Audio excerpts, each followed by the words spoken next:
अस्सलाम वालेकुम दोस्तों, मैं आसिम सुहेल आपकी खिदमत में हाज़िर हूँ। उम्मीद करता हूँ कि सब खैर खैरियत से होंगे। अल्लाह पाक आप सबको अपने हिफ्ज़ व अमान में रखे। दोस्तों, आज की वीडियो बहुत ही स्पेशल है और वो इसलिए है कि आज हम आपको नबी करीम सल्लल्लाहु अलैहि वसल्लम की पसंदीदा ग़िज़ाएँ बताएँगे और साथ साथ ये भी बताएँगे कि इनके इस्तेमाल के क्या क्या कमालात हैं और कैसे इनके इस्तेमाल से आप जिस्मानी सेहत बरकरार रख सकते हैं। दोस्तों, हज़ूर नबी करीम सल्लल्लाहु अलैहि वसल्लम इन ग़िज़ाओं को इनके ज़ायके और फ़वाइद की वजह से बहुत पसंद फरमाते थे। खजूर अहले अरब ख़ुराक के तौर पर इस्तेमाल करते थे। हज़ूर नबी करीम सल्लल्लाहु अलैहि वसल्लम ने खजूर की बहुत तारीफ़ फरमाई और ख़ुसूसन अजवा खजूर की तारीफ़ फरमाई है। आप सल्लल्लाहु अलैहि वसल्लम को खजूर बहुत ज़्यादा पसंद थी और इसका बहुत इस्तेमाल फरमाते थे। रसूलुल्लाह सल्लल्लाहु अलैहि वसल्लम का इरशाद है कि जो शख्स रोज़ाना सुबह के वक्त 7 अजवा खजूरें खा लिया करेगा उसे उसी दिन जहर और जादू से कोई नुकसान नहीं पहुंचा सकता। खजूर एक मुक़व्वी ग़िज़ा है, सब फलों में सबसे ज़्यादा तवानाई बख्श है, जिस्म को फरबा करती है और साले खून पैदा करती है। इसके अलावा हज़रत मोहम्मद सल्लल्लाहु अलैहि वसल्लम ने रोग़न ज़ैतून को बहुत ज़्यादा पसंद फरमाया है। आप रोटी को रोग़न ज़ैतून से चौपड़ कर तनावल फरमाते थे। रसूलुल्लाह सल्लल्लाहु अलैहि वसल्लम ने फरमाया कि ज़ैतून का तेल खाओ और मालिश में इस्तेमाल करो, इसलिए कि ये मुबारक दरख्त से पैदा होता है। जैतून का तेल दुनिया का वाहिद तेल है जो चर्बी में तब्दील नहीं होता। ये अमराज़ क़ल्ब और मोटापे से बचने में इंतहाई मुफीद है। रोग़न ज़ैतून इस्तेमाल करने वाले अफराद दिल की बीमारियों से महफूज रहते हैं। जैतून जोड़ों और पट्ठों के दर्द, सांस की बीमारियों, कोलेस्ट्रॉल के मसाइल और इसके साथ साथ ब्लड प्रेशर, गुर्दों के मसाइल समेत फालज जैसे अमराज से महफूज रखने की गैर मामूली सलाहियत रखता है।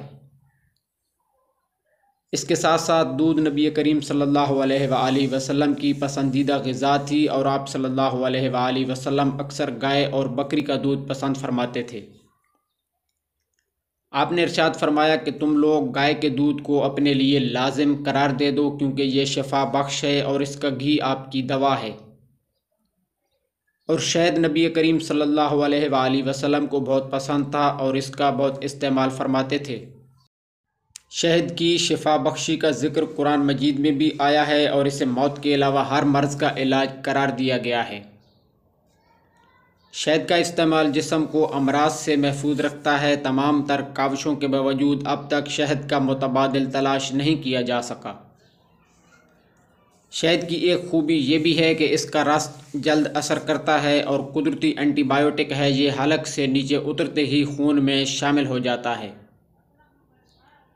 और बच्चों से लेकर बड़ों तक सबके लिए ग़िज़ा और दवा है। इसके साथ साथ सब्ज़ियों में से कद्दू नबी करीम सल्लल्लाहु अलैहि वसल्लम को बहुत पसंद था। आप सल्लल्लाहु अलैहि वसल्लम को एक दावत में जौ की रोटी और कद्दू गोश्त का शोरबा पेश किया गया। हज़ूर नबी करीम सल्लल्लाहु अलैहि वसल्लम ने प्याले के किनारों से कद्दू तलाश फरमाया और इसे तनावल फरमाने लग गए। इससे ये साबित होता है कि आप सल्लल्लाहु अलैहि वसल्लम को कद्दू बहुत ज़्यादा पसंद था। कद्दू जायका में लजीज और तासीर में ज़ोद हज़म है, सेहत बख्श और दिमागी सलाहियतों को बढ़ाने वाली सब्ज़ी है। मुफरे कल्ब, जिगर और आसाब के लिए बेहद मुफीद है। इसके अलावा आप सल्लल्लाहु अलैहि वसल्लम जौ की रोटी को बहुत पसंद फरमाते थे। आपने अपनी सारी ज़िंदगी में कभी भी मैदा की रोटी तनावल नहीं फरमाई। दोस्तों, कुदरत ने जौ में जिस्मानी क़ुव्वत का बेशबहा ख़जाना छुपा कर हमें बख्शा है। कदीम ज़माने से जौ का इस्तेमाल बतौर इलाज और क़ुव्वत बख्श ग़िज़ा में होता चला आ रहा है। जौ में जिस्म को तवानाई बख्शने वाले अज्जा की काफ़ी मकदार पाई जाती है। इसमें 80% नशास्ता, लहमियात और फास्फोरस की बड़ी तादाद मौजूद होती है, जो ब्लड प्रेशर को फ़ायदा पहुंचाता है और हिद्दत को कम करता है, प्यास को बुझाता है, जोड़ों के दर्द को फ़ायदा पहुंचाता है। ये जहरीले मादों का इखराज करता है, इसलिए महासों, चेहरे के दानों और इसके अलावा तमाम जल्दी बीमारियों को दूर करता है। तो मेरे दोस्तों, ये तमाम ग़िज़ाएँ हमारे लिए किसी नेमत से कम हरगिज़ नहीं हैं। इसकी एक ही वजह है कि ये तमाम चीज़ें हमारे प्यारे आका सल्लल्लाहु अलैहि वसल्लम ने इस्तेमाल फरमाई थीं और आपकी पसंदीदा ग़िज़ा में शामिल थीं। तो इन तमाम चीज़ों को अपनी खुराक का हिस्सा बनाएं और सेहतमंद ज़िंदगी की तरफ कदम बढ़ाएं। दोस्तों, उम्मीद है कि ये वीडियो आपको पसंद आई होगी। मज़ीद इस तरह की वीडियो के लिए हमारे चैनल को सब्सक्राइब कर दें और साथ में दिए गए बेल आइकन के बटन को भी दबा दीजिएगा। दुआओं में याद रखिएगा। जज़ाकल्लाहु खैरा।